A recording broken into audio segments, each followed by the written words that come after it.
Hi, Mary Ann. Hi, Stan. Thanks for sitting down with us about your pond. So can I ask you how you started with a pond to begin with, like the history of pond and pond keeping and fish? I went to the Pomona Home and Garden Show, and there was one there, and I fell in love with it.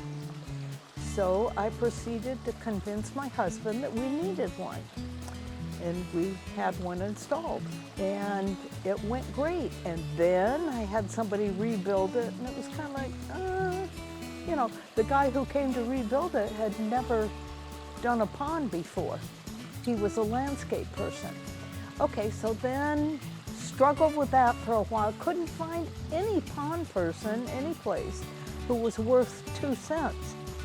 Finally found Stan, and the story goes from there. It was redone, and it's very livable and very enjoyable. So this is the third version of the pond that we did? Yes. Okay. And tell me about how what we did different, and has it made it easier from a aesthetic perspective? What are kind of the differences between the previous ponds and what you have now, if you can go into that a little bit? Oh yeah, here I am by myself, and I can maintain this. I had to pull the net out, I had to clean it out. It was awful. It was so much, I couldn't really enjoy it.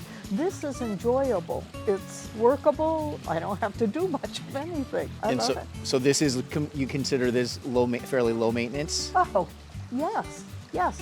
Sometimes I think I don't feel like cleaning out the filter. Get out there and clean it out. I clean it out.